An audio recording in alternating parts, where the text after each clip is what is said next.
আজ না খুব বেশি কিছু রান্না করতে মন চায় না, সময় নেই। কিন্তু গরম ভাতের সাথে ঘরোয়া একটা রান্না না হলে মনটাও ভালো লাগে না। তাই আজ বানাবো ডিম ডাল। এক হাঁড়িতেই সব হয়ে যাবে। ডিম ডাল আলাদা আলাদা রান্না করার ঝামেলা নেই, একসাথে রান্না, কম সময়ে, কিন্তু খেতে হবে একদম দুর্দান্ত। তাই আর দেরি না করে রেসিপি শুরু করি। একটা বোলে হাফ কাপ মসুর ডাল, হাফ কাপ হালকা ভাজা মুগ ডাল নিয়ে নিলাম।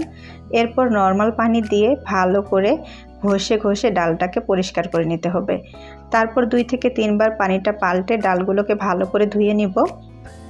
এখন নর্মাল পানি দিয়ে প্রায় 10 থেকে 15 মিনিটের মতো ডালটাকে ভিজিয়ে রাখতে হবে, তাহলে খুব দ্রুত ডালটা সিদ্ধ হয়ে যাবে। তো 15 মিনিট পর একটা পাতিলে ডালগুলোকে ঢেলে নেব আর পরিমাণ মতো পানি দিয়ে দিব। এই পানি দিয়েই আমরা ডালটাকে পুরোপুরিভাবে সিদ্ধ করব। তো এখন এখানে দিয়ে দিচ্ছি 1 টেবিল চামচ আদা রসুন বাটা আর 1/3 কাপ পরিমাণে পেঁয়াজ কুচি, 1 চামচ হলুদ গুঁড়া আর 3 থেকে 4টির মতো কাঁচামরিচ ফালি। সব কিছু ভালো করে মিশিয়ে নিব। তারপর ঢাকনা দিয়ে যতক্ষণ না ডালটা 80% মতো সিদ্ধ হয় ততক্ষণ রান্না করে নেব। 7-8 মিনিট জাল করার পর আমি ঢাকনাটাকে তুলে নিচ্ছি আর ডালগুলো একটু চেক করে নেব যে কতটা সিদ্ধ হয়েছে। তো আমি এখন একটু চেক করে নিচ্ছি। এই যে দেখুন, আমার ডালটা কিন্তু এখনও পুরোপুরিভাবে সিদ্ধ হয়নি। তো এখন আমি এখানে দিয়ে দিব মাঝারি সাইজের 2টি টমেটো কুচি আর স্বাদ মতো লবণ। তারপর খুবই ভালো করে মিশিয়ে যতক্ষণ না টমেটোটা পুরোপুরিভাবে গলে যায় ততক্ষণ রান্না করে নিতে হবে। তো আমি আবারও ঢাকনা দিয়ে দিচ্ছি। তারপর যখন টমেটোটা পুরোপুরিভাবে সিদ্ধ হয়ে গলে যাবে তখন ঢাকনাটাকে তুলে নিব।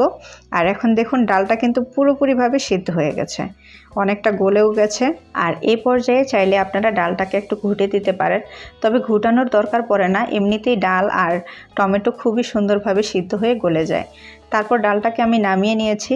কড়াইতে 1/3 কাপ তেল গরম করে সেখানে 1 টেবিল চামচ ঘি দিয়ে দিলাম। এরপর সেখানে 1 টেবিল চামচ আদা রসুন কুচি দিয়ে দিচ্ছি। তারপর হালকা কিছুক্ষণ ভেজে নেব। এরপর সেখানে বড় সাইজের একটা তেজপাতা দিয়ে দিব। আবারও কিছুক্ষণ ভেজে সেখানে 5টি সিদ্ধ করা ডিম দিয়ে দিব। আর ডিমগুলো দেখুন এই যে এইভাবে ছিঁড়ে নিতে হবে, তাহলে ভিতর পর্যন্ত মশলা ঢুকবে। তো ডিমগুলো হালকা কিছুক্ষণ আদা রসুনের সাথে ভেজে নিতে হবে। তো কিছুক্ষণ ভেজে নেওয়ার পর সেখানে আমি দিয়ে দিচ্ছি 2টি শুকনো মরিচ। তারপর আবারও কিছুক্ষণ ভাজবো। এরপর সেখানে দিয়ে দিব 1 চামচ ঝাল মরিচের গুঁড়া। আপনারা চাইলে ঝালের পরিমাণটা আরেকটু বাড়িয়ে অথবা কমিয়ে দিতে পারেন। মরিচের গুঁড়োটা দিয়ে হালকা কিছুক্ষণ নেড়ে চেড়ে তারপর সিদ্ধ করা ডিমটা দিয়ে দিব। খুব বেশি কিন্তু ভাজবেন না, তা না হলে মরিচের গুঁড়োটা পুড়ে যাবে, তখন খেতে তিতা লাগবে। সিদ্ধ করা ডালটাকে দিয়ে 1 থেকে 2 চিমটির মতো গরম মশলার গুঁড়া দিয়ে ভালো করে মিশিয়ে নিব। সবশেষে আমরা এখানে দিয়ে দিব কিছু ধনেপাতা কুচি।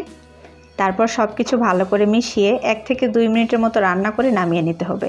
এর চেয়ে বেশি ঘন করে নামাবেন না, ডালটা যখন ঠান্ডা হবে তখন কিন্তু আরেকটু ঘন হয়ে যাবে। তো দেখলে তো, এক হাঁড়িতেই কেমন সহজে বানিয়ে ফেললাম গরম গরম ডিম ডাল।